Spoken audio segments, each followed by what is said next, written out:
Okay, so a few weeks ago, we had a gal on the show, and she talked about how to make money online without having an audience. And while the conversation was a lot about like TikTok shop and doing UGC content and making money that way, user generated content, and getting paid to do that, the thing that really stuck with me is that you can be successful without having an audience on social media. Um, and it resonated because I'm a millennial. We've talked about this before. I'm a millennial. I should be on the social media train. I'm in marketing. It's another reason I should be on the social media train. And Joe, I just hate social media. I'm not a fan. We've really increased our social media presence over the past couple of months, and it has taken a lot more mental energy than it should for a millennial, at least.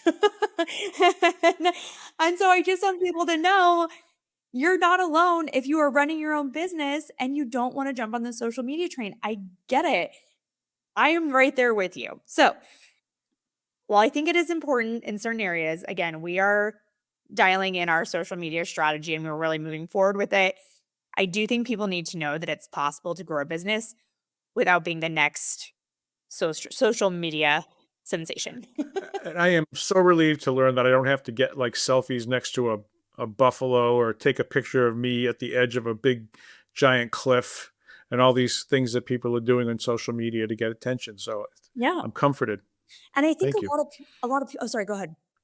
No, I just said thank you. Yeah.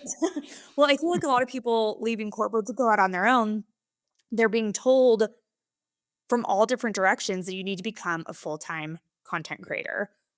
Like your business can't just be a business, it has to be a media business on top of your business. You have to post every day. You have to do the newest TikTok dance. You have to fight the algorithm and whatever.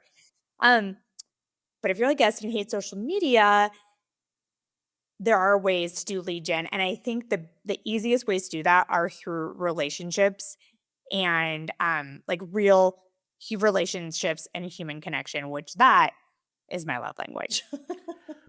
Can I just clarify something? Because you said something about content creator. And I think we should distinguish between somebody that's creating valuable content and maybe in the context of a blog post or a podcast. And we love both doing both of those, right?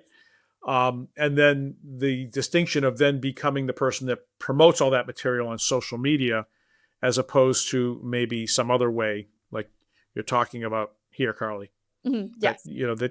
that you can promote that material through direct connection and networking. Yes. So on that note, where I think social media is still great is when you can build those relationships in existing ecosystems on social media. So I think when people think of social media, they think that they have to go post something that will generate likes and comments and all kinds of engagement. Go viral. Go viral. But in reality, if you don't want to do that, you can find professional associations, local networking groups, mastermind groups, all kinds of things where instead of posting, you're engaged and you're connecting with people within these groups on social media. So I do like social media for that, but your goal for that wouldn't be like broadcasting. It's being like a smart, helpful person in that room, whether it's for your audience or with your peers who are in the same industry as you or the same profession as you, sharing ideas with each other. We have a community at LifeStar. Shameless plug, link in the show notes. Um, but but I think that that's where you can really gain a lot of traction on social media is by just being helpful in those groups. Anything you want to add? Definitely. Yeah. Well, I find that um, social media, there's various components, right? It's not just posting, like you say, it's commenting. There's also direct messaging. I mean, one of the things that I do is I use LinkedIn and I use LinkedIn Sales Navigator and I use it to identify solopreneurs that look cool. I identify solopreneurs that look like they have cool businesses. They're active on LinkedIn, and I reach out to them and I ask them to connect, and I invite them to one of our free events, or I invite them to join our free community, depending on the situation. And I've built up a great, first of all, email list, but also just relationships on LinkedIn. And I get to see their stuff because they're solopreneurs too. And so there's really not social media. It's not going out there going, "Hey, look at me." It's like a direct, outreach to say, "Hey, I don't sell. I don't go in there and say, "Hey, connect with me. I want to sell you stuff." That's low class. But I connect and we add value. We talk. Sometimes I set up I have a Calendly link. I set up a call with them. We kind of get to know each other. And it's work, but it's real. It's real and it feels real. Correct. So I know listeners are probably like, Carly, this episode is like, what do we do if we don't like social media? So if you really don't want to do anything with social media, people forget about their existing networks as their first pipeline for lead generation, whether it be coworkers, old vendors you've worked with, past clients, friends and family, which I know you don't want to be that pushy person with friends and family, but you don't have to sell to them. You just have to reach out and like let them know what you're doing. I have told you this story a few times, but about a decade ago, I overheard my parents saying that I was a creative director for an ad agency, neither of which were true. But I realized I hadn't educated them on what I was doing. So they couldn't properly refer me to other people because they didn't know what I was doing. So a simple check-in message of like, hey, I recently started my own business and I'm reconnecting with people I respect in this industry.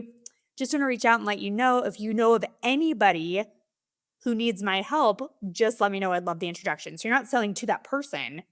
You're just like, hey, FYI. And I was validated by this idea the other day because I don't know if I told you this, but I've been going like deep in the weeds on Alex Hormozi YouTube videos, you know, educational content. And that was his number one one of his, I'm not going to say number one, but it was one of his big recommendations was no, like he was like, I grow my business by telling people what's going on, not selling to them, but having them help me generate leads and all of that. And so I was like, well, if Alex Hormozi and I have the same brain with this, then it might work.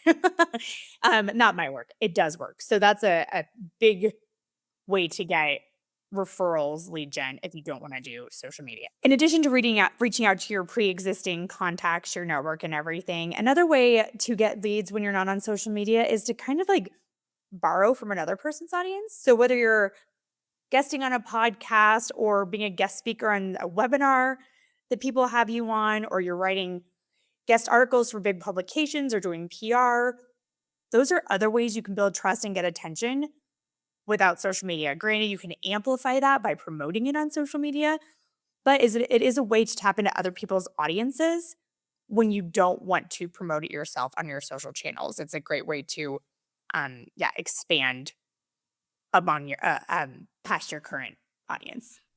Cool. Yeah. And then lastly, it's funny because we've done polls recently. We've asked our audience as solopreneurs, like, what is your number one way to get leads? And of course, word of mouth and referrals are the number one thing, because wouldn't it be lovely if just our businesses could only run on referrals? George B. Thomas and I, who's a guy we work with, we recommended a book, The Referral Engine, which Jantsch wrote. It's dated, not dated, it was published a while ago, but the information in it is still very relevant. So don't let the date fool you. It's still very relevant. Humans are humans, basically. Yes, exactly. um, but if you can put in a thoughtful referral system and not just, oh, I hope I get referrals based off of like wishing and throwing a penny in the fountain, but actually putting together a system where like if like the second you close on a project or something, reach out and make the ask like, hey, if you know anyone else dealing with this issue, I'd be happy to help them too. I'll give you 20% off of the next service I do with you or something like that. But put together a proper referral system and don't just wing it. And that can help you generate leads from word of mouth and those referrals. But I think those are my biggest things if you don't want to use social media to expand your voice. Cool. Well, sounds good to me. Perfect. So yeah, moral of the story, relationships, reputation, referrals. Has somebody already coined the 3 R's? Because if not, let's do that. I do that. Go. Copyright. And Trademark. anything, human connection and trust. Everything you do should go back to human connection and trust. And that's all we got for today. Speaking of trust, one of the ways that people really trust us is if they see that we have a highly rated and reviewed podcast, which we do. We love those 5-star reviews. We so appreciate it. It helps us get our word out to other solopreneurs in your shoes. Subscribe to our show on your favorite podcast platform, including YouTube.